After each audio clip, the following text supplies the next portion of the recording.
Bismillahirrahmanirrahim. Welcome to our channels. Dear aspirant, dear teacher, जो उम्मीदवार जो कैंडिडेट ईटा के इनिशियल टेस्ट में पास हो चुके हैं उसके लिए ये वीडियो पेडागॉजी के हवाले से इंतहाई अहम है। और ये वीडियो तकरीबन इस वीडियो में 15-20 MCQs जो पेडागॉजी के हवाले से हैं जो 2015 से लेकर 2025 तक।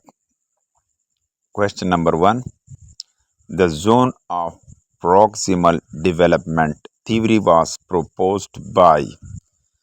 proximal development theory का जो जोन है ये किसने इसका तजवीज़ दिया था?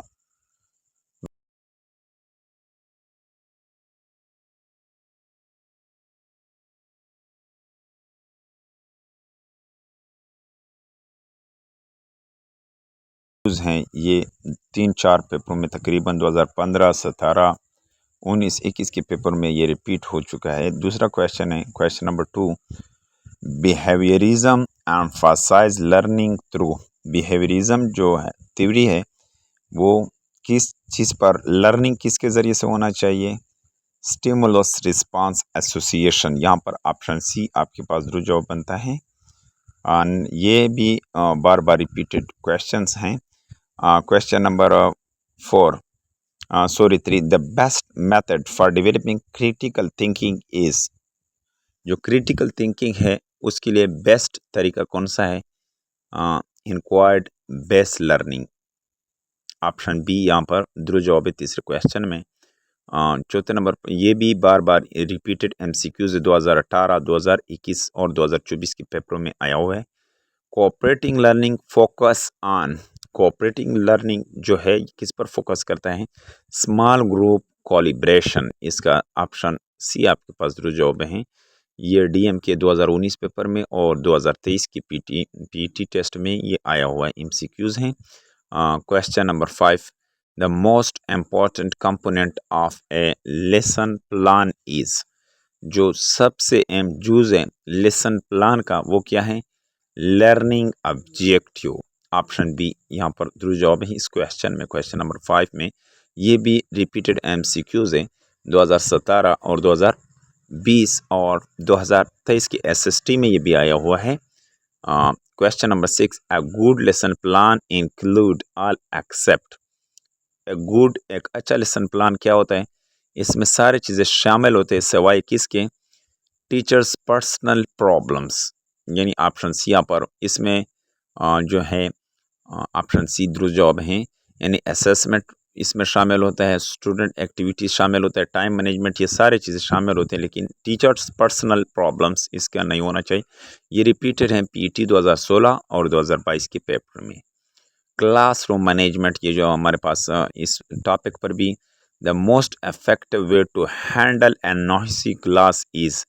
जो मोस्ट इफेक्टिव मेथड है एक शोर वाले क्लास जिसमें शोर शराबा हो उस क्लास को किस तरह हैंडल किया जाए?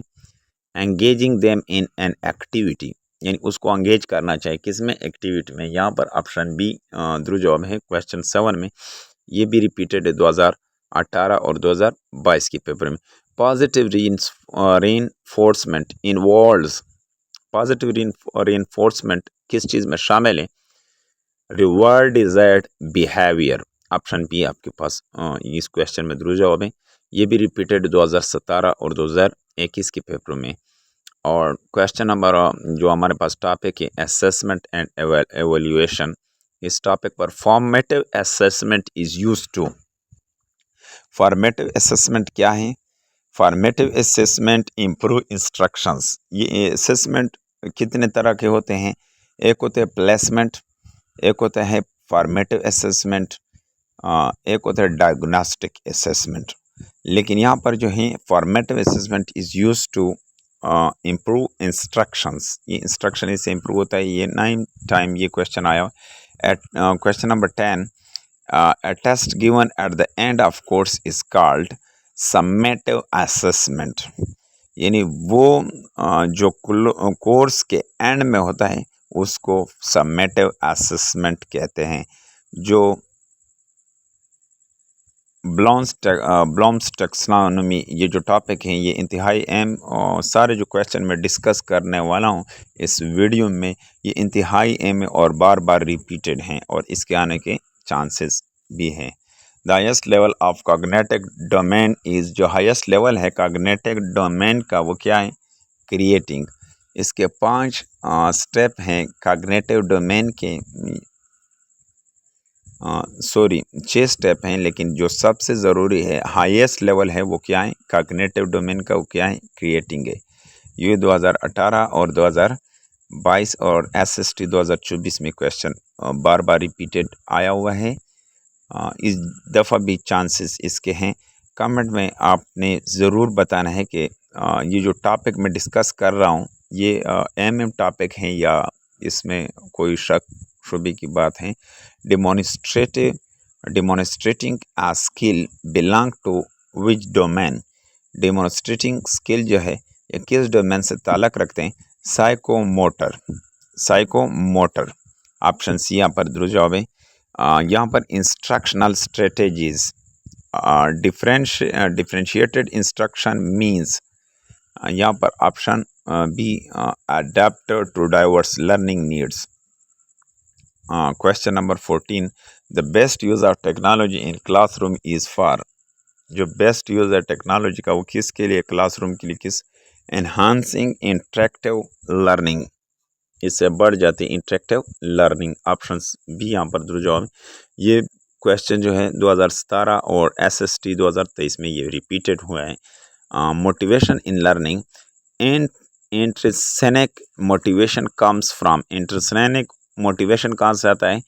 पर्सनल इंटरेस्ट से आता है। ये रिपीटेड 2019 और 2022 के पेपर में। An example of extrinsic motivation is grades. Example extrinsic motivation क्या है? Grades.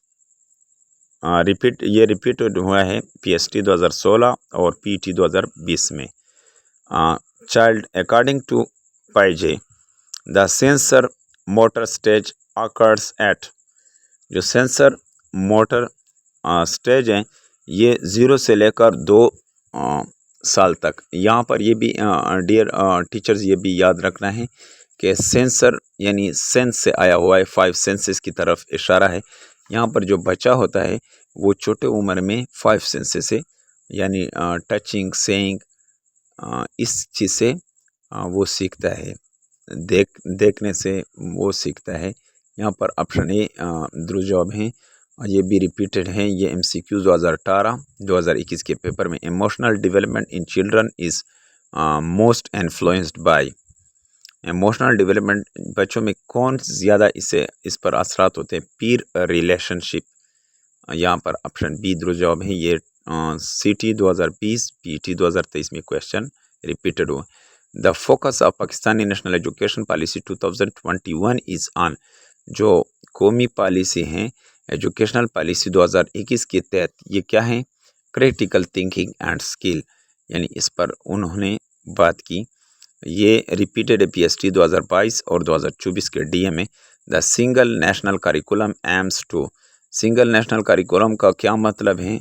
Standardise education nation wide, यानी पूरे इसको स्टैंडर्ड करना, यानी कि एक पॉलिसी एक और सारे मुल्क के लिए, यानी गवर्नमेंट और जो प्राइवेट स्कूल है इसका क्या हो? सिंगल करिकुलम होना चाहिए। ये स्टैंडर्डाइज एजुकेशन नेशन वाइड। यहाँ पर डियर टीचर्स आपने कमेंट में ज़रूर बताना है कि ये वीडियो किस तरह आपकी फेवरेट है या फेवरेट नहीं है। Thank you for watching this video.